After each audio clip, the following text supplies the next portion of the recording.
Is Ryan at 2 Minute Tennis. Going to be live here for a little bit answering your tennis questions. So if you have a question that you would like me to answer, could be on footwork, could be on strategy, singles and doubles, could be on any stroke that is giving you a little bit of trouble or you want to improve, go ahead and write it in the chat.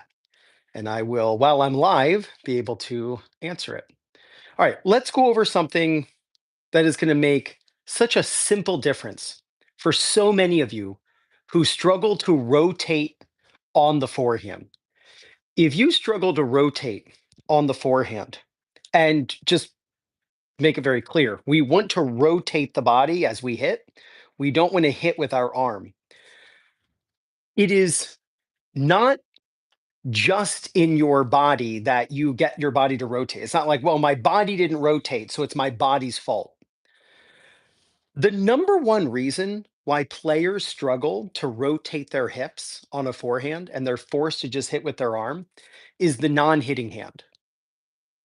What you do with your non-hitting hand will make or break your ability to rotate the body. So, what should the non-hitting hand not do? Well, the first thing you should not do when you're going to turn for a forehand is reach out toward the ball. Do not, with your non-hitting hand, reach out toward the ball. If you do, you will set in motion something that is going to cause you to not be able to rotate your hips. I see this all the time. Players reach out with their non-hitting hand, and then as they go to hit the ball, they drop their non-hitting hand. Now, check this out. I reach toward the ball or reach toward my opponent, and then as I go to hit, my non-hitting hand drops. So it looks like this. If when you hit your forehand, you feel like you hug yourself or like you're in a straitjacket, it is because you are reaching out toward the ball and then dropping your non-hitting hand. And what ends up happening when you have a low hitting hand is you will hug yourself. Your body will not be able to rotate because the arms are negating each other, and you will be sideways and you will hit with just your arm. This is what you should do in order to rotate your hips. Take the racket back initially by rotating the body and the non hitting hand on the racket, but that's only half the magic. Take the racket back by rotating the body, both hands on. But here's the key. As the racket drops, you need to clear your non-hitting hand forward. So these two movements, though separate, need to happen simultaneously. So watch, I'm dropping the racket, clearing the non-hitting hand, and I do both of those at the same time. When you make that move, you're able to rotate the body. See, you can tell the level of a player by looking at a picture of them hitting a forehand, just a picture at contact. Simply look at the height of the non-hitting hand. If you're a coach, you know what I'm about to say is 100% true. If you're teaching a bunch of beginners and they're all hitting forehands, their non-hitting hand is down. They could basically put it in their pocket. It's completely down and they're hitting while sideways and they're doing this. And in normal motion, it looks like this. And that arm drops. If you look at a professional hit a forehand, let's take Novak Djokovic, he looks like he is waving to the opponent. The height of the non-hitting hand determines the the height of your level, we'll say, or the level that you play. So when you turn, take the racket back with both hands, even if that means you let go right away, but you still bring it back and at least get it parallel, that's fine, to parallel to the net. But then as the racket drops, you need to clear the non-hitting hand. That's the catalyst that gets the body to rotate. If your non-hitting hand is opposing the movement that you need from your hips and your body, you're not going to be able to rotate into the shot. So if you have any video footage of your forehand, look at it, go to the contact, stop the video, and see the height of your non-hitting hand. If your non-hitting hand is down by your hip, you are probably not a college level player. I'll say it that way. And if your non-hitting hand is up here, looking like you're waving to the opponent as you strike the ball, you are not a beginner. It's that simple to determine your level of play. So make sure you clear the non-hitting hand forward as you're striking, and when you actually hit the ball, you'll look like you're waving to the opponent. All right, let's see what we got here. I've got a really fun and special announcement that we're going to go over. By the way, we got 21 people here, which is great, but I only have one like. Okay, let's go. I'm struggling when I'm in the net. Continental grip doesn't allow me to move fast. Continental grip is the only way at the net. No, the continental grip is not the only way at the net. Richard, it's midnight in UK. Not sure I can stay up too long. All right, Richard, ask a question. I'll make sure I answer yours ASAP, and then you can go to sleep. Yeah. So the net. Yeah. So I would tell you that the number one crime that is committed on a daily basis around the world by coaches is for, by the way, we went from one like to six. So thank you so much. Thank you. Thank you. So the number one crime that is committed by coaches around the world is telling players they don't have enough time to change their grip on volleys. It is absolutely destroying your quality of play at the net. It is, I wouldn't say it's a lie because that would mean that coaches are like doing something nefarious. It's not. It's they're just regurgitating what they were told. They were told that you don't have enough time to change your grip. But guess what? You do have enough time to change your grip. You have plenty of time to change your grip. And the benefit of changing your grip at the net is you get to square up the racket face more against the back of the ball. Here's logic, right? We're going to use numbers to prove this that you have enough time to change your grip. Uh, what percentage of the time? I want everyone to type this in, right? What percentage of the time when we volley in doubles are we volleying off of someone else's volley, right? Because when we volley, we're given a ball. Well, what percentage of the time, what percentage of the volleys we hit in doubles, the ball that came to us was a volley from the opponent, whether it was an overhead or a volley? What percentage of the volleys we hit in doubles as recreational players are volleys that are coming from another volley? Because think about it. Every volley you hit is either hit off a ground stroke or a volley. So let's say you're at the net playing doubles and your partner serves and the returner hits it right to you and you volley. That's a volley off a ground stroke. The ball came from the ground stroke, right? So, what percentage of the volleys we hit in doubles are coming from another volley? And when you understand this and when you finally learn this, you'll say, oh my gosh, we have plenty of time to react and we have plenty of time. Um, Sinner Carez. Is that who I think it is, by the way? I don't know if that's who I think it is on Twitter. Um, Go Birds? I don't know. Um, it is exactly 10%. That is the answer. It is 10%. If you just go onto YouTube, well, you are on YouTube. If you just type in 4-0 doubles or 3-0 doubles, USTA, whatever, just watch recreational doubles and you just tally mark GV and VV, ground stroke to volley and volley to volley. You'll notice that 90% of the volleys that you hit in doubles are coming off a ground stroke.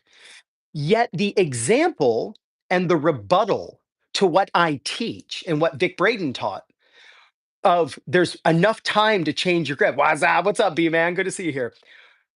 The idea that you don't have enough time to change your grip on volleys, the rebuttal to that is always, well, what if you're playing doubles and someone smashes a ball at you?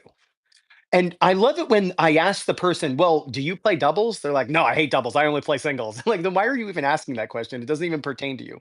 But when you're at the net in doubles, 90% of the volleys you hit are coming off a ground stroke. And it's not like your belly button's touching the net. You're back maybe by the service line or maybe up in the middle of the box. You've got I don't know, 60 feet to react to some of the volleys that we hit. Yet we think we don't have enough time to change the grip. Now, the benefit to changing the grip is you square up the racket. So many of you hate your backhand volley.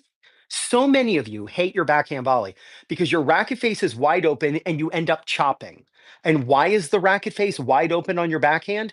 Because you're told you're not allowed to change your grip or there's not enough time to change your grip.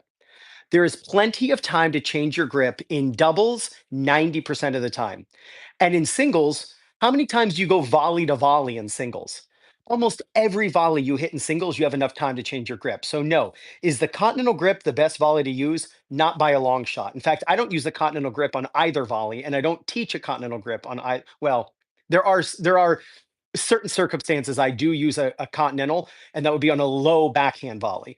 But medium volleys and high volleys on the backhand, I change the grip a tiny bit past a continental, and that squares up the racket against the back of the ball. On low volleys, I change the grip very little, and that helps me to open up the racket face. On the forehand volley, I do not use a continental. I do not recommend that you use a continental. It typically opens up the racket way too much, and you end up chopping under the ball. So I'm just to the side of a continental. So not on a continental for either, but slightly shaded to either side. And it's going to help you square up the racket. Whenever players tell me that there's not enough time to change scripts, I know they've never tried it. Because I'll say, well, when was last time you tried it? Well, I never have.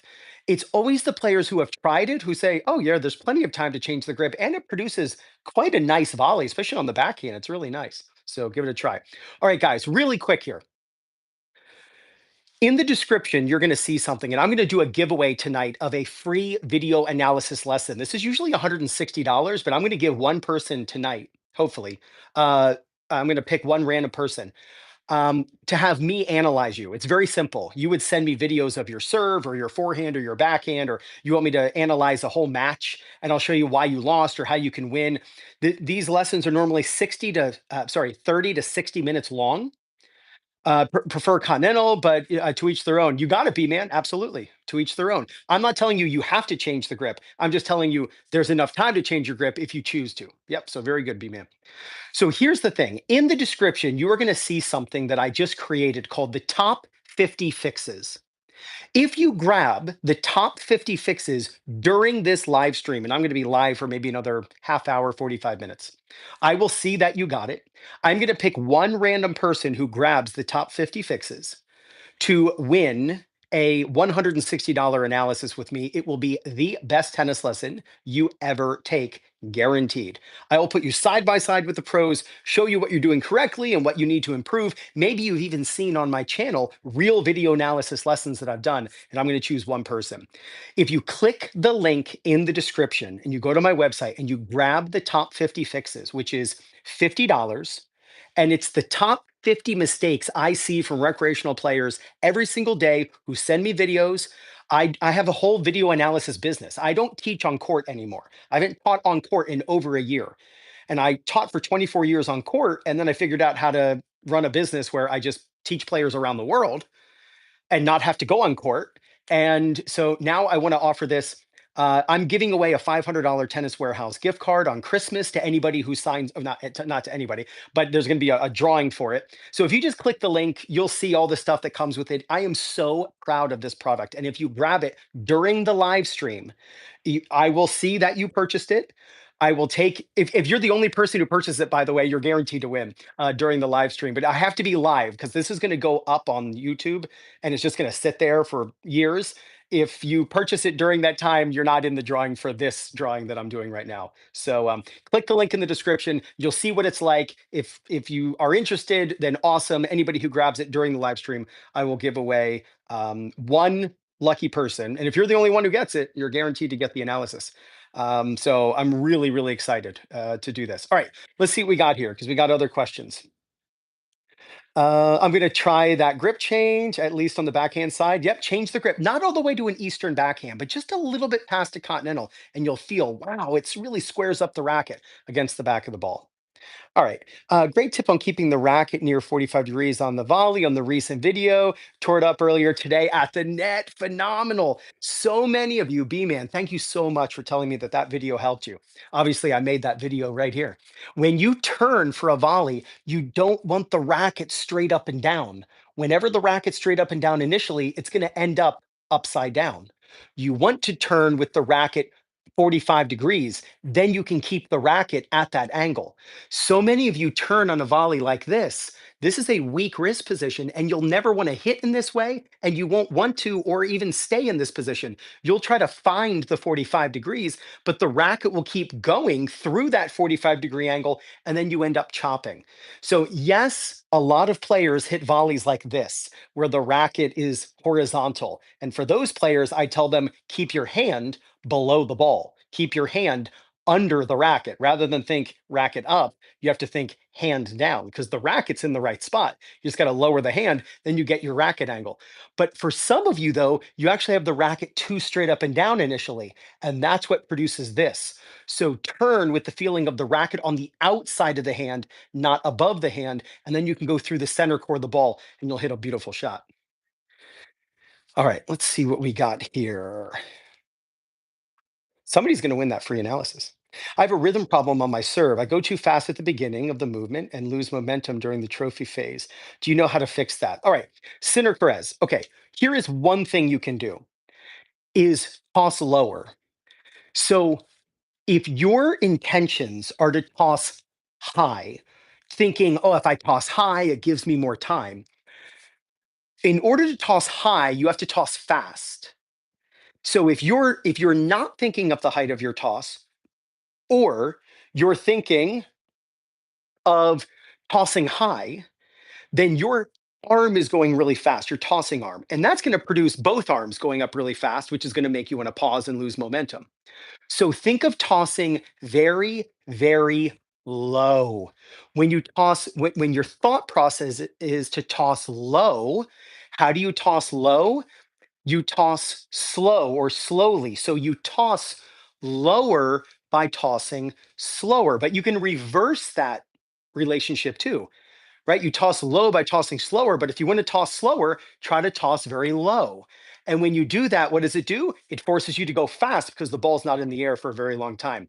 So think of lowering your toss by tossing slowly, and that'll make both arms go slowly, and then you'll be forced to go fast, and you're not going to stop your momentum. Good question, by the way.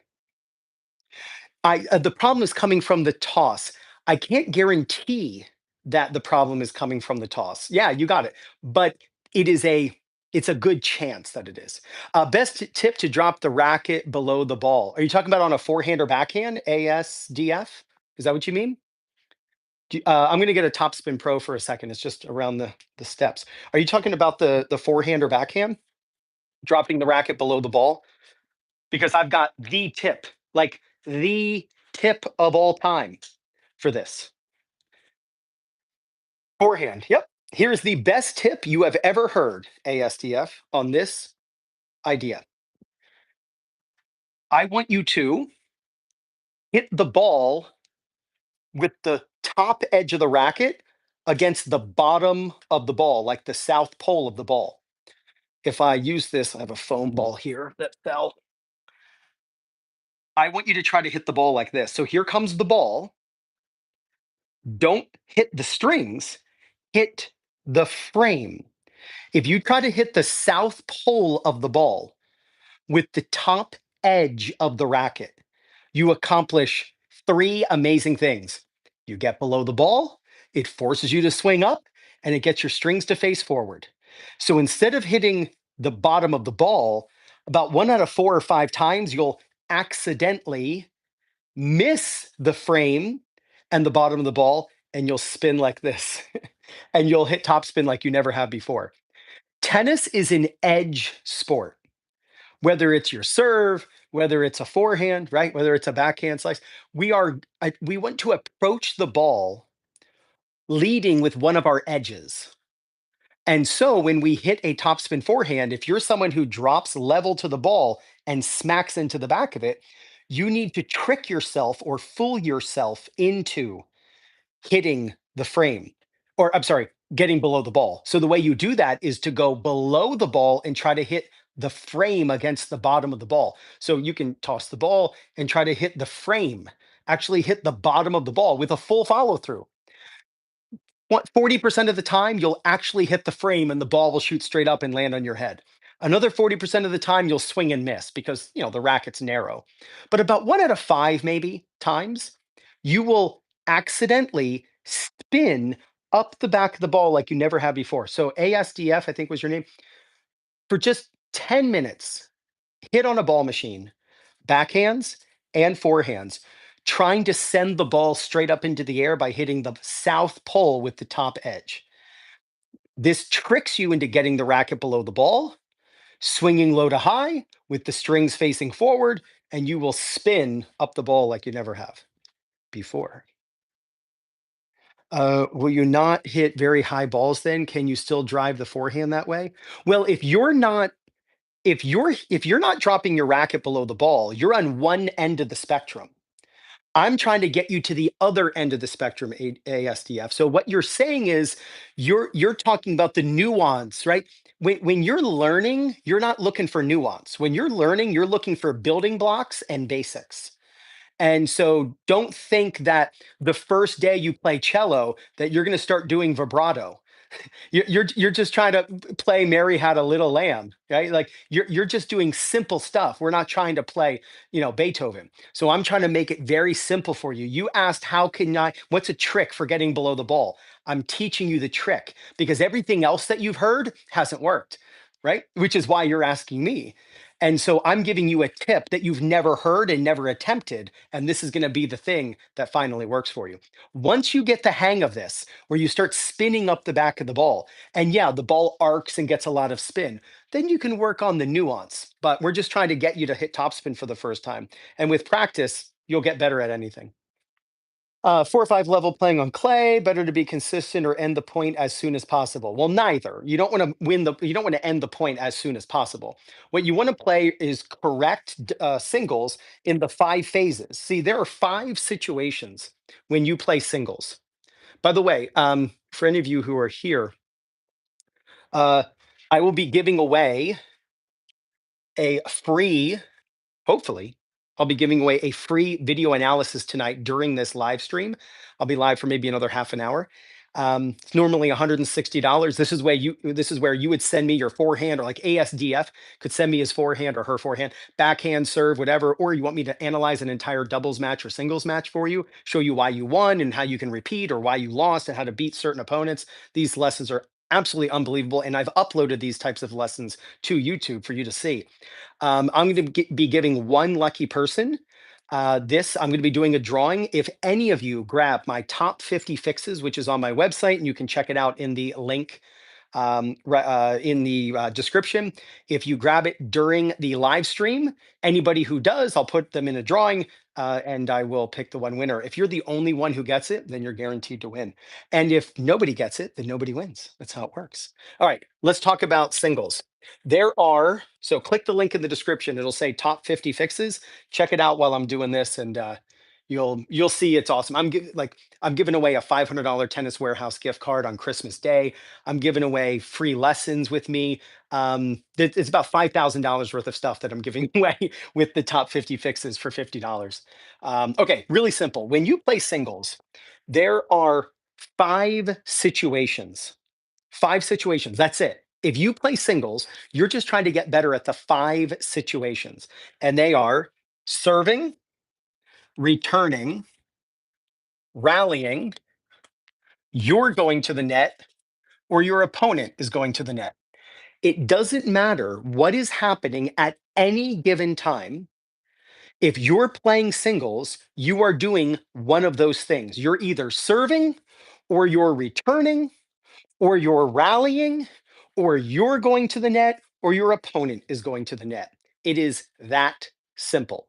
So, let me give you some tips that are going to help you to win more singles points by understanding the 5 situations. So, let me give you 2 ideas for when you are serving. And sorry, the video is actually reversed. You can see Nike is written backward, but when it's a front-facing camera, It just always flips the video. I'm actually much better looking than this, but it's reverse, so I end up looking like this. But let's talk about you as the server. I'm going to give you two simple things that will help you as a server. First, the footwork. When you serve, you'll probably move inside the baseline, but immediately move back behind the baseline. When you serve, you're probably falling inside the court. If you do, you have to immediately move backward behind the baseline in case the return comes very deep. Let me show you what this actually looks like. Um, I'll just demonstrate a serve here. So watch this. If you serve and you go into the court, immediately move back and split step behind the baseline. Go into the court and immediately move backward. You do not want to serve and just hang out here and wonder why deep returns give you trouble. You've got to get off the court. That's what you see from the pros. They'll go into the court, but then they'll immediately move backward. So that's the first idea I want to give you that's going to help you to play better singles by getting better at the serving situation. The second tip I want to give you is stop missing second serves wide. Stop missing second serves wide. There's no benefit. Hey, Melissa, thanks so much for being here. There's no benefit to missing second serves wide because you're not hitting them big enough that even if the ball hits the line, that it's really going to do that much damage to your opponent. It's called the juice isn't worth the squeeze. So when you're hitting first serves, you want to be aggressive and go out wide or down the tee, fine. But second serves, you need to be aiming to the middle. Aim to the middle, aim to the body, get your opponent to have to move out of the way because you're coming right at them, and you will reduce how many double faults you have. I can't tell you how many times players double fault by missing wide. There's no benefit to missing wide on his second serve. First serve, sure, because if you hit the line, then it's probably traveling fast enough and with enough curve that it's really going to hurt your opponent. So those two ideas are going to transform your ability to hold serve. Make sure that if you go inside the court on your serve, that you immediately move backward 2 steps to get out of no man's land so you can handle deep returns. The second idea, stop missing second serves wide. Second serves, aim to the middle of the box and watch how you cut in half the number of double faults you have in a match. All right. Idea number two, when it comes to the return of serve, you need to pre-plan where you are aiming your serves. Sorry, your returns. You need to pre-plan, and you can pre-plan it based on the depth of where you're standing. So let's say your opponent has a good first serve and you are standing a bit behind the baseline, right? So maybe 5 feet behind the baseline, 4 feet behind the baseline, a good amount behind the baseline. If that is what you are doing, then what you want to do is aim your return to the center third. See, there are thirds here: middle, left, right. When you are returning serve behind the baseline, aim deep down the middle. Super consistent because you have loads of margin, and it gives your opponent less angle for their serve +1. And if they're the type of player who falls inside the court on their serve and they don't move back like I just taught you, then guess what? You get to pin the ball at their feet. Now, if they have a weaker serve, or maybe it's their second serve, and you are making contact with the return inside the baseline, now you don't need to hit to the center third. Now you can aim toward the outer thirds. And you're not trying to hit the line, you're just trying to hit the outer third, even if it's on the inside of the outer third, if you know what I mean, right? This would be the outside, this would be the middle, this would be the inside. Just get the ball to the outer thirds. And if it's a very short serve, you could almost take that as an approach shot and really attack and come forward. Ask yourself, when you return serve, do you cut the court into thirds? Are you cutting the court into thirds? If you are not, then you're not breaking serve as often as you could be. And you must break serve in order to win a match. You have to win points on your opponent's serve. It's just the way the scoring system works. Whether it's in the set or in the breaker, you got to win points against your opponent's serve. So when you're behind the baseline, hit right back to them.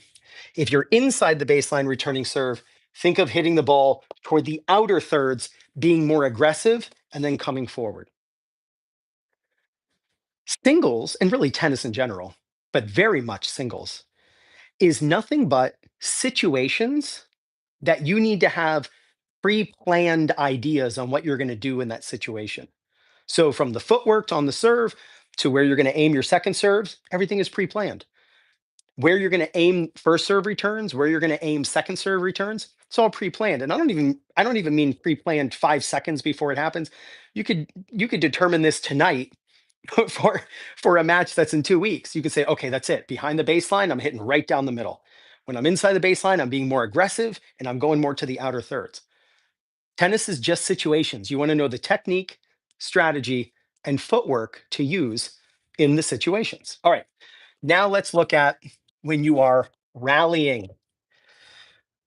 Question for you. I got 30 people here. By the way, there's a bit of a disparity. Be sure to hit that like button.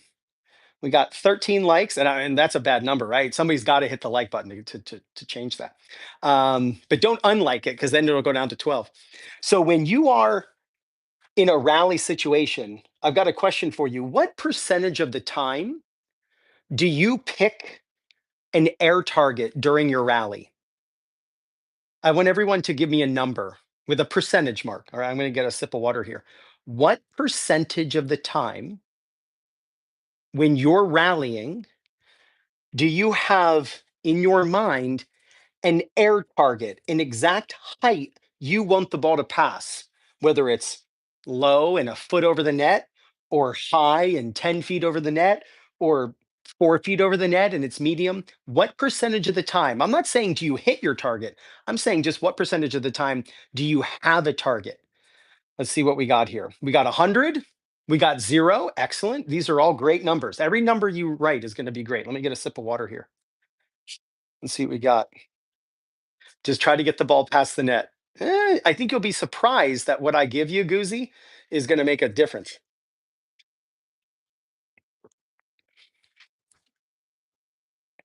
Any other participants? Any other participants? All right, very simple. And it really is that. It's either this is a 100 or a 0 type of question. You really shouldn't be saying like 28%. It really is. You do it all the time, or you really never do it. Here's the idea. Goozy, I bet when you hit the ball, you think about the speed you want it to go. And I'm willing to bet when you hit the ball, you think about the spin you're trying to put on the ball. But I'm willing to bet you don't think about the height, as you mentioned. And because of that, that doesn't give you your court target. See, when you, and I'd love someone to write this in the chat, right? I'd love for someone to write this. Sinner Carez, I want you to write this in the chat. Speed plus spin plus height over the net, height equals court target, where the ball lands. So, Sinner Carez, I want you to type this. Speed plus spin plus height equals court target, where the ball lands. If you are not thinking of the height over the net, speed plus spin plus height over the net equals, say, court target, ball target. Yeah, but ball target's good, but court target, right? So it's very simple. You have to alter court. There you go. There you go. Thank you for doing that, by the way. I appreciate that. I've asked many people to do that and they never do. So thank you, Sinnercrez. You're a very good sport. I appreciate it. The height you hit over the net determines the depth. See, if you hit the ball fast with topspin and low over the net, then the ball's going to land in front of the service line. If you hit the ball the same speed and the same spin and RPM, but you just hit higher over the net, then the ball lands deeper. See, because people don't think of height over the net, when their shot fails, they only have two things to blame. They either say, I hit too hard, or not enough topspin, instead of blaming what actually matters, which you have to alter the height over the net. So here's how simple it is. As you move back, you want to aim higher. And as you move forward, you want to aim lower. This way, you can keep your speed and spin generally the same, and you're changing the height over the net. I see this all the time. Players are inside the court getting a weak ball, and they hit the ball out, and they go, too much, too much. And they walk back, shaking their head back to the baseline, and they're mumbling to themselves, I went for too much. It's like, what do you mean you went for too much? What does that even mean? And if you want to put someone on the spot, it's actually uncomfortable if you ask this because they don't actually even know what they mean. Well, what do you mean you went for too much? Um, I didn't need to hit the ball that hard, or I hit too flat. I should have spun it, right? Because their mind only has those two in the equation. Remember the equation? It's speed plus spin plus height equals the court target. They forgot about air targets, the height over the net, the air target, which gives you your court target. And so they're always baffled why they're missing. Here is the idea. As you move back, you have a farther distance to hit, generally speaking. So you have to hit higher to make that happen. When Jalen Hurts is throwing that bomb to Devontae Smith last night in Monday Night Football, that ball went high because it had to go a far distance. And as you move forward and you're going to hit the ball a shorter distance, you're going to aim low. So if you want to be more consistent and get better depth and better results during the rally phase, and there's more to the story, but I don't have 10 hours to do this live. There's more to the story, but it's very simple. Always pick an air target. Be the player who is altering the height over the net. And if you want to make it as simple as when you're inside the court, aim low, and when you move back, aim higher, that is a great place to start. Of course, there are exceptions to every rule, but the exceptions aren't the main rule. The rule is the rule. Speed plus spin plus height equals court target. Thank you so much. That was perfect. We got a couple people participating in that. Great. Now let's talk about when your opponent is coming to the net. Okay. When your opponent is coming to the net, stop thinking that it's Martina Navratilova or Stefan Edberg who's coming to the net on you. Stop thinking that. It's Bob the accountant and like George the lawyer and Susan the doctor. That's who's coming to the net on you. They are not a pro tennis player, so stop treating them like they're some pro who they hover to the net and everything they do is going to be perfect, right? The main idea is this: when your opponent comes to the net, you have a decision to make. Are you going to avoid them or are you going to involve them? Avoid or involve? I want you all to start telling me shots that you can go for. Just type it in. Name one shot that you can go for when your opponent comes to the net. Like, your opponent comes to the net? What's a shot you go for? Right. So let's say your opponent approaches. You're right-handed, and they approach to the backhand. They're coming in. What's a shot we tend to go for? Let's see what people have to say. Dipper. Okay, you mean like right to them or like across court, top of their feet? Great, Carl. Excellent. What do you mean by dipper? I know what that means, but do you mean like cross court as a pass? Because you need to dip it when you hit a cross court. First on the chest, second is the pass. Excellent. I'd be interested to know where exactly the dipper idea was. And see, here's what happens. Top spin lob, excellent. Dipper to the backhand, excellent. Great. Okay, so here's the idea. When you go for a passing shot or a lob where you're trying to avoid them, right? That's where you're avoiding your opponent. You are much better off just putting the ball right on their racket and below net level. Here's the idea. Your opponents are going to miss 50% of their low volleys right off the bat. Instead of trying to pass them, which is an offensive shot in a defensive situation, right? Think about that. It's an offensive shot. A passing shot is an offensive shot. But so many times when our opponent approaches, we're defensive, running laterally off the court. The shot doesn't match the situation we're in, right? We're going to Alaska in the middle of winter and we've got tank top and shorts and sunglasses. Well, that doesn't make sense. You want to dress for the weather, you want to aim and hit your shot based on the situation you're in. It should be appropriate. So instead of going for an offensive shot when you're defensive, just hit the ball low over the net, not like an inch. I just mean like not high, right? Like 3 feet or less below, like above the net. And I could even say 2 feet or less. And you can do that if you just think it, right? You'll do what it takes. And then what you end up doing is you end up giving them a low volley. Now they have to volley up. Half the time they'll screw that up. The other half, they'll hit it up, but it'll be weak. Now you get to step up inside the court. Now you're offensive, and now you can go for the pass on the second shot. This is what is called the two-shot passing shot strategy. You hit the pass on the second shot, not the first. The first, you're just going to hit it right to them and let them screw up half the time. The other half, they hit it short. You come in and you go for the pass on the second shot.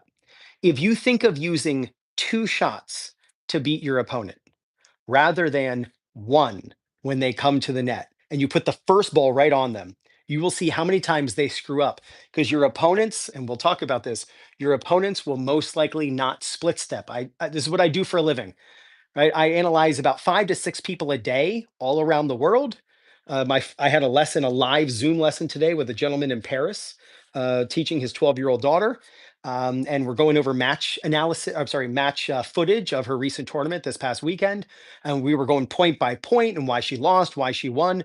People don't split step. In amateur tennis, people do not split step going to the net. And it is killing your chances of winning points going to the net. It is just not good if they are not split stepping. So that's good for you. It's bad for them. So just put the ball right on their racket. They'll screw up half the time. The other half, they'll hit it weak and you can go for a pass. Last of the 5 situations: serving, returning, rallying, your opponent's coming to the net. Now you're going to the net. When you get a short ball or you get your opponent in trouble and you're coming forward, you must split step. I just mentioned this. Please, please, please split step after you hit your approach shot and you're going forward and your opponent's hitting the ball and you make a split step where you jump up off the ground, your feet split apart, you bend your knees, you land on the front half of your foot, and you hit a super clean split step. The most detrimental time to not split step is after an approach shot. When you get a short ball and you come in and you blast it and you start coming forward, if you're just jogging or running to the net as the opponent hits the ball, if they hit it to your feet, you're done. If they hit it down the line or cross court, or if they even do a lob and you're just, running under the ball, it is not going to be in your best interest. To improve the likelihood that you win points going to the net, you have to make sure you add a split step. Here's a simple idea. When you hit an approach shot, take 3 steps, 1, 2, 3, and then split step. You'll get about 3 steps after you hit the approach, and then it's time to split step. You're not going to hit an approach and take 9 steps. There's not enough time. But you're also not going to hit it and take one. We're not hitting the ball that fast. So sure, we might hit the ball hard, but we can take multiple steps by the time our opponent hits. So 3 is the average. So hit your approach, take 3 steps, 1, 2, 3, and the split step will be around the service line by the time the opponent hits. You'll be so balanced that you'll give yourself a better than good chance that you'll actually be able to hit a really good volley. All right, guys and gals, you are going to see in the description. By the way, do you like when I do lives like this? You guys enjoy this? Do you learn stuff? I love doing lives. I absolutely love it. It's not easy with a family, and my wife and my kids. We had dinner. We had fajitas, delicious. Thanks, Stan. So what you will see in the description, thanks, Sinner Perez, and both of you, thank you for typing in the speed, spin, height equals court target. You will see. I wanted to give away a free analysis during this live stream. So it's very simple. I want to be able to pick one person, and if you're the only one who does it, you instantly win. In the description, you are going to see a new program that I just created called the Top 50 Fixes. It is the top 50 mistakes I see on a daily basis with my video analysis business, players all around the world at all levels, pro, beginner, juniors, adults. I analyze them all. And they send me videos. I watch their matches. I analyze their serves. I analyze their forehands, their backhands, their whole game. And when it comes to single strategy, double strategy, footwork, forehand, backhand, live is so great for learning. You, thanks, Donald. The volleys, the overhead. I came up with my 50 top 50 mistakes that I see every day from players all around the world, and I put them in a program. It's $50, so it's $1 per mistake, with 5-minute or less videos, all curated in how to fix the 50 most common mistakes. This program, I'm so proud of it.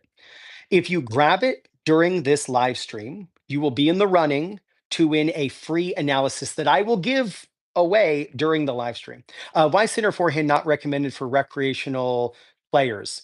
Um, yeah, there's a lot of, and I'll just tell you, there's a lot of like, am I unfrozen?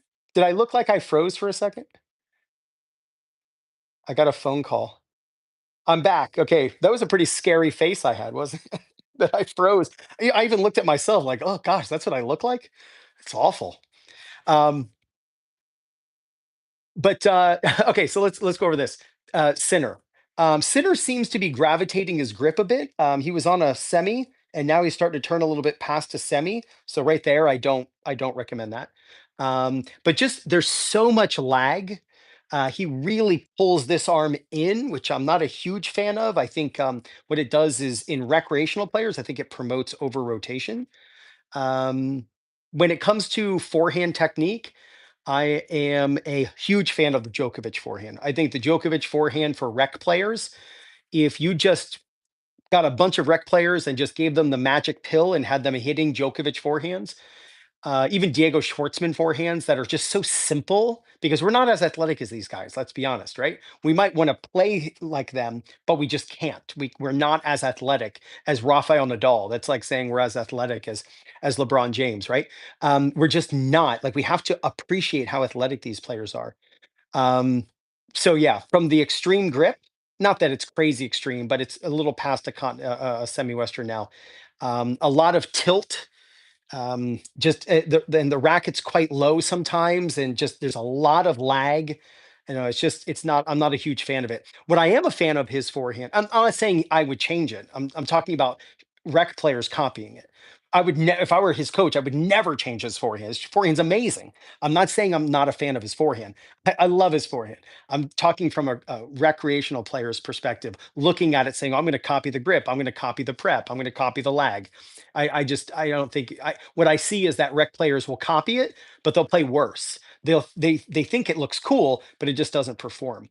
One thing that I do love about Sinner's forehand is when he is done, he really faces forward, which is interesting because he really pulls this arm in, and rec players really open up when they do that. And I like the non-hitting hand out here more, not so close for rec players. But I love how he doesn't over rotate. I made a Kokonakis and Sinner video on that topic. So yeah, good stuff. All right, let's see what other questions we have. Uh, Next gen forehands are very even Kyrgios's forehand looked like a wrist killer. Yeah, those next gen forehands are not good. Hey Ryan, first I want to thank you for all the advice. I just have a question about the quality of rackets because I see lots of videos about them. Does it actually matter to buy an expensive one? No. What I always tell people is buy the heaviest racket you feel comfortable using.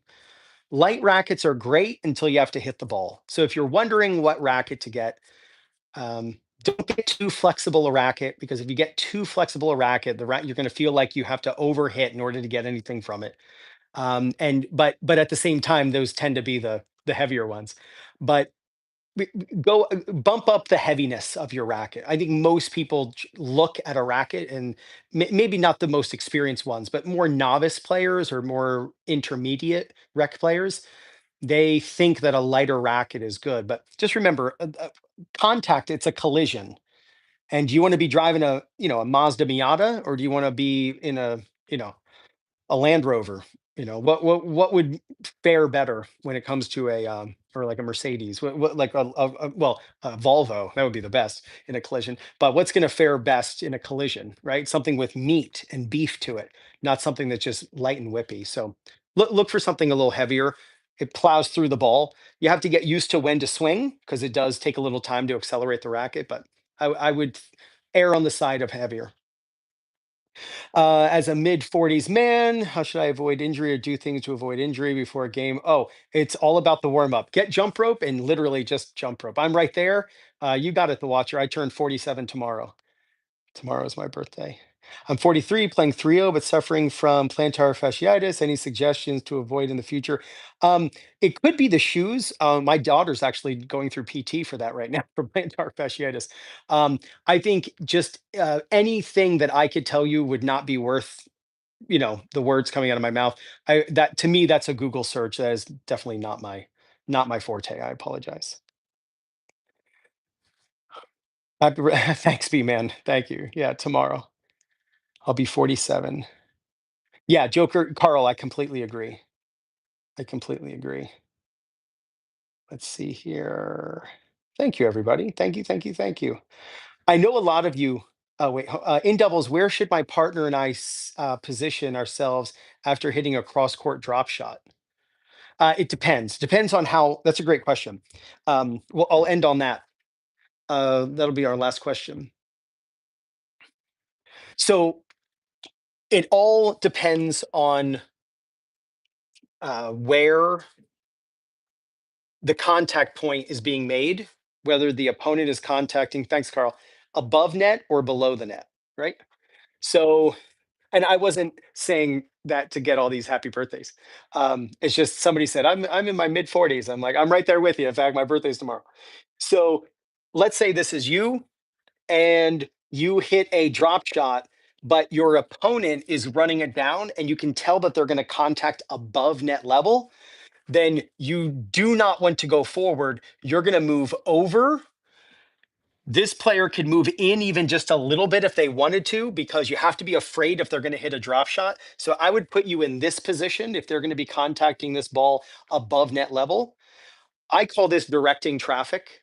If you stay here, they're going to just rip it up the line on you. So when you move over, what that does is it gets the ball to come this way. And then hopefully this person didn't move over, and then you can hit to the middle.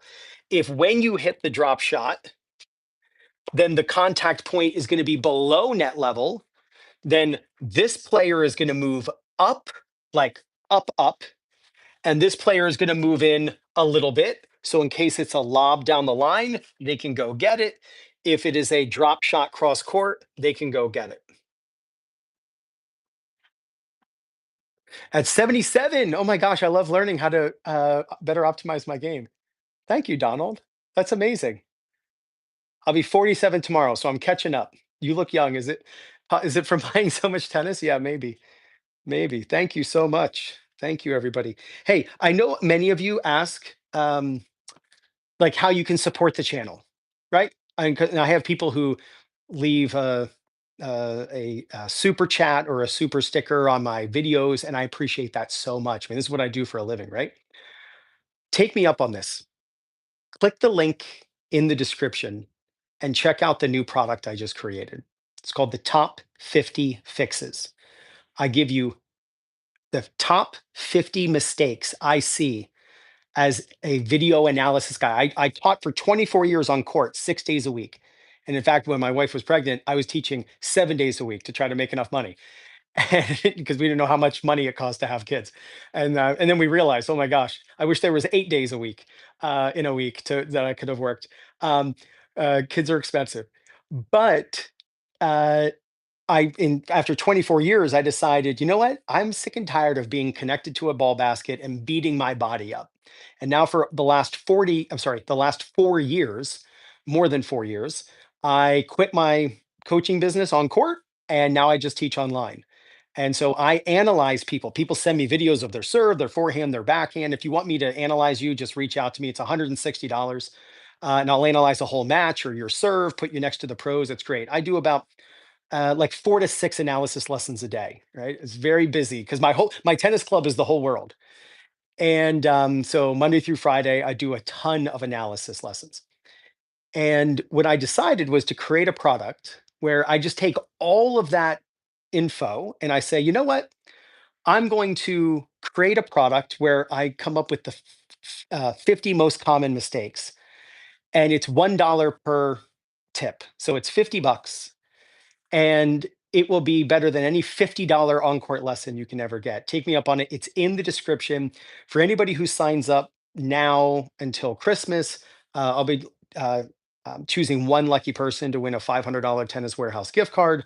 I'll be giving away free analysis lessons. What 5 people are each going to win one analysis with me? Again, that's normally 160.